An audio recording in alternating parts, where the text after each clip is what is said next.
जब चक्रव्यूह में फंसे हुए हैं खुद नरेंद्र मोदी साहब, जब चक्रव्यूह में फंसे हुए हैं उनके चाणक्य यानी अमित शाह, तब इन सब के बीच एक नेता जो पिछले 1-1.5 साल से सुलग रहा था इंतकाम की आग में, आखिरकार उसका इंतकाम पूरा हो गया। आज मैं आपको दिखाने जा रहा हूं मंच से खड़े होकर किस तरह से शिवराज सिंह चौहान ने ललकार और हुंकार भरी, जिसने दिल्ली में बैठे हुए नेता जो अपने आप को सिर्फ और सिर्फ पार्टी, संगठन और देश से ऊपर समझ रहे थे, उनके चेहरे पर भी बेचैनी नजर आई है। वो समझ गए कि अब सिंहासन पर आसीन रहना ज्यादा दिन मुनासिब नहीं है, क्योंकि जिस व्यक्ति ने इस बार हुंकार भरी है वो पूरी ताकत के साथ लौटा है। जिस व्यक्ति को पूरी तरह से साइडलाइन करके सिर्फ अपने आदेश को फरमान बताकर थोपा गया था, उस आदमी ने, उस व्यक्ति ने, उस राजनेता ने पहली फुर्सत में गुजरात की जोड़ी को उनकी जगह दिखा दी है। जी हां, मैं बात कर रहा हूं शिवराज सिंह चौहान की। आज मैं आपको दिखाने जा रहा हूं शिवराज सिंह चौहान का एक नया रूप, और यह रूप ऐसे वक्त में निकलकर सामने आया है जब आज से 3 से 4 दिन पहले ही शिवराज सिंह चौहान की आरएसएस प्रमुख से मुलाकात होती है, और 40 मिनट चली मुलाकात के फौरन बाद ही लगातार चर्चाएं भी चल रही थी। और आपके अपने चैनल टाइम्स एक्सप्रेस ने बताया था शिवराज सिंह चौहान राष्ट्रीय अध्यक्ष बन रहे हैं। लेकिन क्या सिर्फ वो राष्ट्रीय अध्यक्ष बन रहे हैं या फिर कहानी उससे आगे की है, एक एक चीज आपको दिखाने जा रहा हूं। नमस्कार, मैं हूं प्रज्वल गौतम और आप देख रहे हैं टाइम्स एक्सप्रेस। ये रोना, ये आंसू, ये सारी चीजें एक एक करके आपको आज दिखाऊंगा। लेकिन सबसे पहले दिखाने जा रहा हूं वो चीज जिसमें महारत हासिल कर रखी है नरेंद्र मोदी साहब ने। आपने नरेंद्र मोदी साहब को असम में देखा होगा, मणिपुर में देखा होगा, गुजरात में देखा होगा, हिमाचल में देखा होगा, जम्मू कश्मीर में देखा होगा। जहां भी जाते हैं वो नया रूप धारण करते हैं। लेकिन ये पहली दफा है जब शिवराज सिंह चौहान को खास तौर पर ऐसी वेशभूषा में देखेंगे जो नरेंद्र मोदी साहब के पॉलिटिकल करियर के लिए खतरे के तौर पर है। यह बात मैं क्यों कह रहा हूं, पहले उनका बयान सुनिए आप। परम पूजनीय सरसंघ चालक जी कह रहे थे, अयम निजम पराबेत्ति गणना लघुचेत साम उदार चेता नाम तू वसुदैव कुटुंबकम। ये आज नहीं, हजारों साल पहले भारत ने कहा। फिर भी ये भेदभाव क्यों?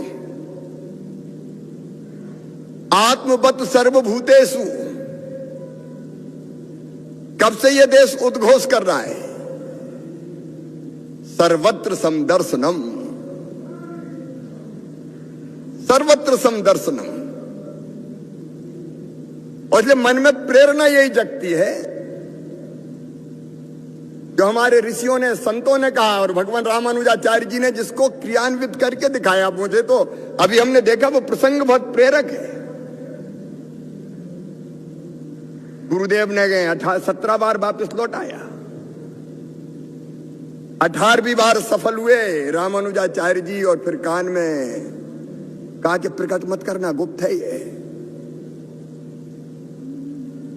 और ये कहा कि ये जिसने सुन लिया वो मुक्त हो जाता है। तो भगवान रामानुजाचार्य जी तो छत पे चढ़ गए, ओम नमो नारायणाय जोर जोर से उद्घोष किया। लोगों ने सुना, कल्याण हो गया। लेकिन गुरु ने कहा कि तूने वचन भंग कर दिया। और बोले तूने वचन तोड़ा है तो नरक में जाना पड़ेगा। तो रामानुजाचार्य जी ने कहा कि इतने लोगों की मुक्ति अगर होती है तो नरक में जाना भी स्वीकार है। तो ये बयान अपने आप में, बयान से ज्यादा उनकी जो वेशभूषा है और बोलने का तरीका है, ये बताया रहा है कि आरएसएस की तरफ से पूरी तरह से उन्हें खुली छूट दी गई है। जिस संजय जोशी के नाम पर बिदक उठती थी गुजरात वाली जोड़ी, वो ये भूल गए कि शिवराज सिंह चौहान सौम्य तो है, लेकिन इंतकाम की आग भी उनके मन में जल रही है। एक ऐसा मौका, जिस मौके की तलाश हर किसी को होती है, जो एक ऐसा मौका जो उसी व्यक्ति की वजह से आता है, लेकिन उससे वो मौका छीन लिया जाता है। वो शिवराज सिंह चौहान थे, वो वसुंधरा राजे सिंधिया थी। ये बात हर कोई जानता है कि अपनी दूसरी पारी में नरेंद्र मोदी ने, अमित शाह ने मिलकर बीजेपी के कितने नेताओं का पॉलिटिकल करियर बर्बाद किया। मैं सिर्फ 2 नाम ले रहा हूं, बहुत ऐसे ऐसे बहुत हैं जिन्हें मोदी शाह ने पसंद नहीं किया तो उन्हें कभी आगे बढ़ने नहीं दिया गया। मैं हरियाणा के अनिल विज का भी नाम ले सकता हूं। कैसे अनिल विज नाराज हुए थे, लेकिन फर्क नहीं पड़ा। अनिल विज समझ गए कि अभी दौर इनका है, जब दौर जाएगा उसके बाद इन्हें कोई पूछेगा नहीं। शिवराज सिंह चौहान का दौर आ चुका है। ये माथे पर तिलक का तरीका देखिए, जो वेशभूषा है वो देखिए। उन्होंने अपने आप को फुल्ली तौर पर तैयार कर लिया है कि जब वो राष्ट्रीय अध्यक्ष के तौर पर आएंगे और किस्मत अच्छी रही और 17 सितंबर के बाद नरेंद्र मोदी प्रधानमंत्री रहे तो अब आमना सामना होगा। और यह आमना सामना सिर्फ नरेंद्र मोदी से नहीं है, असली आमना सामना शिवराज सिंह चौहान का अमित शाह से है। दरअसल यह बताया जाता है कि वक्त के साथ नरेंद्र मोदी सिर्फ एक अभिनय करने वाले व्यक्ति के तौर पर रह गए। सारी जो चालें चली जा रही है वो अमित शाह की तरफ से चली जा रही है। नरेंद्र मोदी ये समझ चुके हैं कि उनका पॉलिटिकल करियर यहीं तक था, अब उनका अवसान का वक्त आया है। लेकिन अमित शाह ये समझ रहे हैं कि नरेंद्र मोदी के बाद सिर्फ मैं यानी कि अमित शाह, कोई और नहीं। लेकिन क्या अमित शाह के लिए इतना आसान होगा ये सब करना? शिवराज सिंह चौहान खड़े हैं, क्या कह रहे हैं पढ़िए। डॉक्टर मुकेश कुमार ने लिखा, मोदी जी सावधान, शिवराज सिंह चौहान आपकी हर तिकड़म को आजमाने में लगे हैं। अब देखिए, धार्मिक वेशभूषा पहनकर राजनीति करने पर तो आपका पेटेंट था, पर मगर शिवराज उसे भी नहीं छोड़ रहे। 2029 दूर नहीं, शिवराज चुनौती बनने जा रहे हैं। क्या पता संघ ने उनके मन में यह मंत्र फूंक भी दिया। ये क्लियर हो चुका है। दरअसल कुछ चीजें पहले आप समझ लीजिए। चर्चाएं बड़ी आम थी कि 17 तारीख को हट जाएंगे तमाम चीजें, लेकिन एक दांव चला गया दूसरी तरफ से। क्लैश क्या हो गया? क्लैश हो गई उम्र। दरअसल आरएसएस की तरफ से, मोहन भागवत की तरफ से कहा तो गया, लेकिन मोहन भागवत तकरीबन 6 से 7 दिन बड़े हैं नरेंद्र मोदी साहब से। जी हाँ, दोनों एक ही महीने में एक ही वक्त पर 75 बरस के होने जा रहे हैं।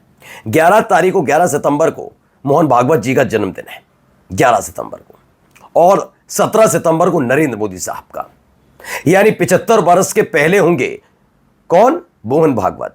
और 75 बरस की वजह से बधाई नहीं विदाई वाला मंत्र अगर वो नरेंद्र मोदी को देंगे तो पहले उनके लिए विदाई तय होगी। और वो जानते हैं जिस दिन उन्होंने आरएसएस के सरसंघचालक के पद से इस्तीफा दिया, उसके बाद मोदी शाह बड़ी चाल चल सकते हैं। इसीलिए कल तक जो बधाई को विदाई, विदाई को बधाई सुना रहे थे, वही अब कहने लगे मैं कहीं नहीं जा रहा हूं और ना ही मैंने जाने के लिए किसी से कहा है।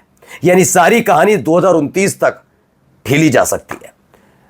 खबर यह भी है कि एक शीत युद्ध जो चल रहा था वो थोड़ा ठंडा और पड़ने लगा है। खबर यह है कि 11 सितंबर को वो और 17 सितंबर के बाद मोदी कोई इस्तीफा नहीं देगा, दोनों अपनी अपनी जगह बने रहेंगे। लेकिन नरेंद्र मोदी और अमित शाह के सामने एक लकीर खींच दी गई है, एक ऐसी गहरी लकीर जिसमें उनकी हदें उनको बता दी गई हैं। और शिवराज सिंह चौहान अब पताका उठाने जा रहे हैं राष्ट्रीय अध्यक्ष पद का। दरअसल मैं कुछ पुराने इनके बयान सुनाता हूं, पहले ये वाला बयान सुनिए। और कहीं ना कहीं कोई बड़ा उद्देश्य होगा यार। कई बार राज तिलक होते होते वनवास भी हो जाता है, लेकिन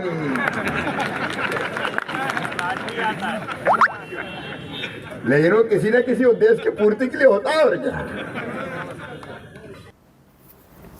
तो ये 3 जनवरी 2024 का है। यानी नतीजे आने के बाद मध्य प्रदेश के नतीजे आ चुके थे। नतीजे आने के बाद वसुंधरा राजे सिंधिया गच्चा खा चुकी थी। मध्य प्रदेश में भी मोहन यादव मुख्यमंत्री बना दिए गए थे। शिवराज सिंह चौहान पैदल कर दिए गए थे। ये तमाम चीजें थी। तब उन्होंने कहा था कभी कभी यह भी होता है कि सिंहासन सत्ता मिलने वाली होती है और वनवास आ जाता है। लोग इसे बार बार ट्वीट कर रहे थे, ये बार बार छलका था उनका दर्द। ये देखिए, रोए थे उन तमाम महिलाओं के बीच में जिनको बहनें मानते हैं। ये आप ये मत समझिए सिर्फ भावुकता थी, ये मत समझिए कि ये सिर्फ एक नेता का वो भावुक पल था जिसमें उसने गद्दी तो देखी थी लेकिन गद्दी मिल नहीं पाई। दरअसल उनकी गद्दी किसी और ने नहीं छीनी थी। अगर अटल अडवाणी का दौर होता तो शायद शिवराज सिंह चौहान को इतना बुरा भी नहीं लगता। ये दौर, ये दर्द इसलिए हुआ, एक तो मध्य प्रदेश में शिवराज सिंह चौहान की वजह से बीजेपी की पूर्ण बहुमत से वापसी होती, बहुत मेहनत की थी। दूसरा ये कि उन्हीं के समकालीन और उन्हीं के कद के बराबर का नेता बीजेपी का सर्वे सर्वा बनकर उन्हें आदेश दे रहा था। यह बात उनको चुभी थी कि कोई नरेंद्र मोदी कई लंबे समय तक मुख्यमंत्री नहीं रहे। अच्छा खासा रिकॉर्ड शिवराज सिंह चौहान का भी है, और सिर्फ शिवराज सिंह चौहान का रिकॉर्ड टूट जाए, खत्म हो जाए, वो बराबरी ना कर पाए नरेंद्र मोदी साहब की, इसीलिए किया गया। यह आदमी, मैं पहले ही बता रहा हूं, इतिहास रचने के नाम पर कुछ भी करने के लिए तैयार है। सुना नहीं अपने गोदी मीडिया से क्या कहलवाया, मैं इंदिरा गांधी के बराबर का, उनसे ज्यादा वक्त प्रधानमंत्री रहा। देखो गृह मंत्री अमित शाह है, ये किसी भी गृह मंत्री से ज्यादा वक्त तक गृह मंत्री रहे। ये इतिहास बनाने की बहुत है, ये चाहते हैं कि मैं ही इतिहास बनाऊं। शिवराज सिंह चौहान इनसे ज्यादा वक्त मुख्यमंत्री रहने वाले थे, इसीलिए एक पहली फुर्सत में उन्हें साइडलाइन किया। ये देखिए आंसू थे, है ना। आगे देखिए, एक कार्यक्रम चल रहा था 8 जनवरी 2024 को, क्या बयान दिया सुनिए। मुख्यमंत्री हैं तो भाई साहब आपके चरण तो कमल के समान हैं, कर कमल हो जाते हैं, चरण कमल हो जाते हैं, और बाद में नहीं रहे तो होर्डिंग से फोटो ऐसे गायब होता है जैसे गधे के सिर से सींग। तो कहते हैं मुख्यमंत्री न रहने पर होल्डिंग से फोटो ऐसे गायब हो जाते हैं जैसे गधे के सिर से सिंह। जी हां, मध्य प्रदेश में इनके फोटो तक हटा दिए गए थे, और ये किसके आदेश पर हुआ होगा किसी से छिपा नहीं है। इनके बेटा भी बहुत भावुक हुए थे, वो भी जरा देखिए। कि देखो मैं नेता तो नहीं, लेकिन बावजूद उसके आप मुझे इतनी इज्जत देते हैं। अभी राजनीति में आने का मेरा कोई मन नहीं है, कुर्ता पहन के आया जरूर हूं, लेकिन बीच में आपके आ इसलिए रहा हूं, भाषणबाजी इसलिए कर रहा हूं क्योंकि देखो वोट मांगने मैं आया था आपके बीच में। और अगर अब पिताजी मुख्यमंत्री नहीं रहे और फिर वापस नहीं आऊंगा तो यार मैं अपने ऊपर रात को चैन की नींद सो नहीं पाऊंगा। तो वोट मांगने मैं आया था, जब आप लोगों ने मुझ पर विश्वास, देखो वोट मांगे तो पिताजी भी नहीं आए, और जब सामने उस समय जब चुनाव के जब कोई व्यक्ति माइक लेकर खड़ा था आश्वासन, तो वो मैं था। और इसीलिए जब आपसे उस समय मैंने वादा किया था तो उस वादे को निभाने के लिए मैं वापस आया, और वादे को निभाने के लिए किसी की हद तक जा सकता हूं। तो बेटे हैं कार्तिकेय, ये शिवराज सिंह चौहान के बेटे हैं कार्तिकेय। तब पापा मुख्यमंत्री नहीं रहे, और इन तमाम चीज़ों के बीच अब शिवराज सिंह चौहान मुख्यमंत्री ना बन पाए हों, लेकिन राष्ट्रीय अध्यक्ष पद अगर उनके हाथ में आता है तो एक ऐसी लकीर खिंचेगी जिस लकीर को पार करना मोदी और शाह दोनों के लिए मुश्किल, बेहद मुश्किल हो जाएगा, या फिर दोनों की कुर्सी छिन सकती है। नमस्कार।